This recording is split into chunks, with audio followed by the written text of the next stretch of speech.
இது என்ன உப்புமான்னு பார்க்குறீங்களா? பாசிப்பருப்பு உப்புமா. ரொம்ப டேஸ்ட்டாக இருக்கும். எப்படி செய்யலான்னு பார்க்கலாம் வாங்க.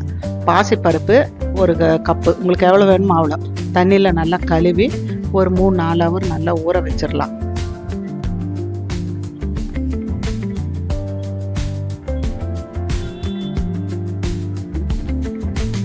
கொஞ்சமாக கழுவிட்டு தண்ணி ஊற்றி ஒரு 4 ஹவர் ஊற வச்சிடலாம்.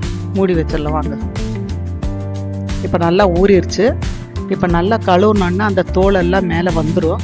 4-5 வாட்டி கழுவ அந்த தோலெல்லாம் க்ளீனாக வந்துடும். அப்புறமா நம்ம அது மிக்சியில் போடுறது பார்க்கலாம்.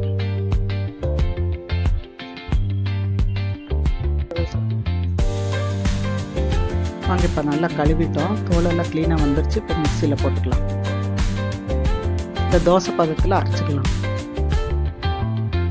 நைட்டு கொஞ்சமாக உப்பு போட்டு கலந்து மூடி வச்சிடலாம். காலையில் பார்க்கலாம். பாருங்கள், தோசை மாவு மாதிரியே நல்லா பொங்கி வந்திருக்கு. இப்போ இது இட்லி ஊற்றிக்கலாம் வாங்க.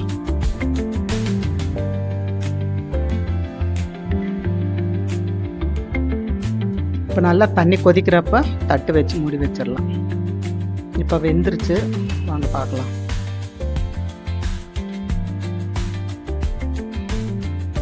பாருங்க, அழகாக எவ்வளோ நல்லா வந்திருக்கு. இப்போ இதை ஆற விட்டுடலாமா?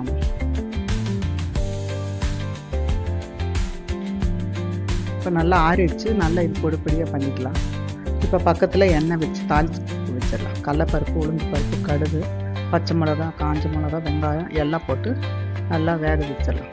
கொஞ்சமாக மஞ்சத்தூள், கொஞ்சமாக உப்பு. ஆல்ரெடி மாவில் உப்பு போட்டிருக்கோம், நம்ம கம்மியாக போட்டாவே போதும்.